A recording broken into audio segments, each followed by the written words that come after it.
Des Moines, Iowa, the spring of 2013.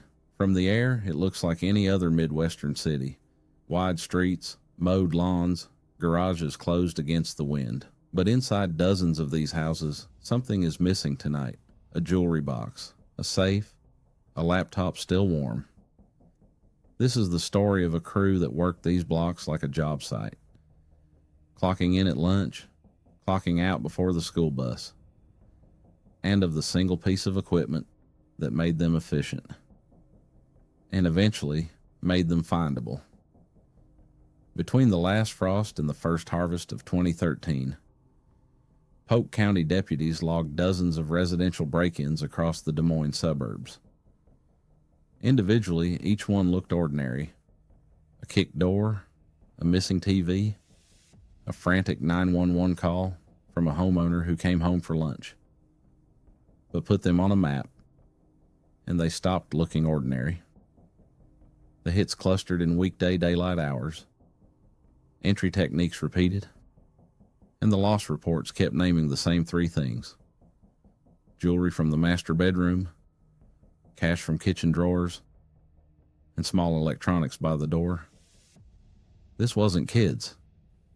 This was a crew. Look at where they worked, and you start to see the thinking. They skipped downtown. They skipped the showy houses on the lake. They went to the in-between neighborhoods. Single-family homes, mid-block, set back just far enough that a neighbor across the street couldn't see the rear door.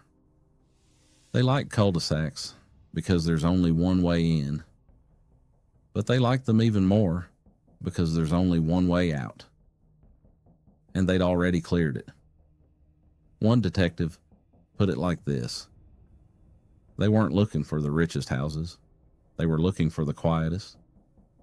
4 people, 4 jobs, 1 channel. The driver almost never gets out of the car. He's the metronome, the calm voice in everyone's ear. The scout walks a block ahead. He's the one who decides in real time whether the house gets hit or skipped. The entry team, usually 2, goes through a back or side door. They have under 10 minutes inside, and somewhere on the next street, there's a lookout. Fixed position, eyes on traffic. Every one of them generates radio traffic. Every transmission is a fingerprint. From the outside, a break-in feels chaotic. From the inside of a professional crew, it's a checklist. Phase 1, roll in, park a block or 2 away, never in front of the target. Phase 2, the knock. Someone walks up like a salesman and rings the bell. If anyone answers, it's a wrong address. Phase 3, breach. Rear or side door, never the front. Phase 4, sweep. Master bedroom first. That's where the jewelry lives. Then the office, then the kitchen. Phase 5, exfil. Back to the car on a route the scout already walked. Average time on target, under 10 minutes. If you want to understand this crew, you have to understand this object. A handheld 2-way radio, $40 at a sporting goods store, no SIM card, no account, no subscription. On the FRS band, you don't even need a license. For a burglary crew, it is almost the perfect tool. It works inside concrete houses where a cell phone might drop. It works the instant you key the mic. No dialing, no waiting. And it can't be pinged by a tower. It is the single most important piece of kit in the crew's bag. And it is the thing that eventually walked investigators to their door. Listen long enough to a professional crew on the air, and you'll notice 3 things. 1, they rotate channels. Every job, sometimes every hour. They assume someone's listening. 2, they keep transmissions short, under 3 seconds. No names, no street numbers, no emotion. 3, they use code. Groceries means the resident is home. Mailman means someone in uniform is coming up the walk. And cold, the most important word in their vocabulary, means abort. Leave the house. Get to the car. That discipline kept them safe for months.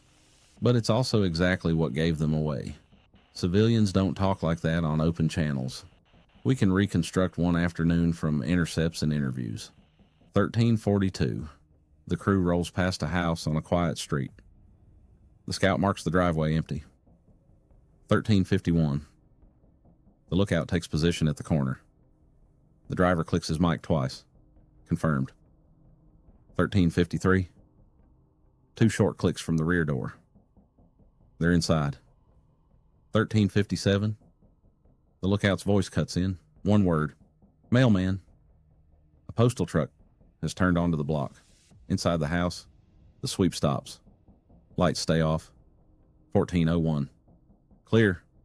The mail truck is gone. The master bedroom gets hit. A jewelry box goes into a bag. 14:04. The driver's sharp and quiet. Cold.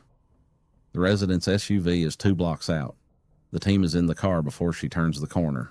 Detectives caught their first real break, not at a crime scene, but on a kitchen table.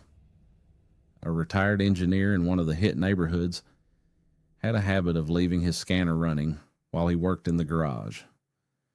One afternoon, he heard something that didn't sound like neighbors and didn't sound like kids. He hit record. He took the tape to his precinct. What investigators found on it was a voice pattern, a cadence, a set of call signs, a specific abort word that they could now match against recordings from 2 other jurisdictions, 3 counties, 1 crew, 1 channel. The case went from a stack of reports to a single thread. The end, when it came, was almost ordinary. A patrol officer pulled over a vehicle that matched a description from one of the scouts' recordings. In the cup holder, in plain view, a programmed 2-way radio, still warm. Probable cause. A warrant followed. Then a storage unit. Inside, jewelry boxes still labeled with their owners' names, a duffel of handhelds, and a small notebook listing channel rotations by date. Charges came down. Burglary in the 2nd degree, conspiracy, possession of burglar's tools, and the lesson the detectives took with them. What made this crew efficient was the same thing that made them legible. They got loud in the one place they thought no one was listening. There's a lesson here for homeowners and a different one for investigators. For homeowners, the crews that scare you the most don't look scary. They look like a man on a phone call. They look like a delivery driver. They look like nothing. For investigators, the most professional crews leave the smallest physical trace. No prints, no fibers, no witnesses, but they leave the loudest electromagnetic one. The same coordination that lets 4 strangers move like one body lives on a channel any neighbor with a scanner can listen to. This has been the Des Moines Residential Burglaries. Voices on the Air. Before we wrap up, if you found this video helpful, please take a moment to like, subscribe, and turn on notifications so you don't miss future videos from Ham Radio Zone. It also helps other amateur radio operators discover the channel. If you have a question, an opinion, or a topic you'd like to see covered in a future video, leave a comment below. I read your comments, and many of my videos come directly from viewer suggestions. If you'd like to support Ham Radio Zone, please consider checking out the affiliate links in the video description.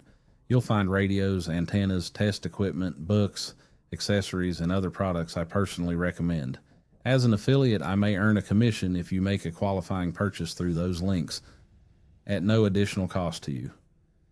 Your support helps fund the channel and allows me to continue creating free content for the amateur radio community. Thanks for watching, and until next time, I'm Adam Dye, N4NT73, and we'll see you in the next video.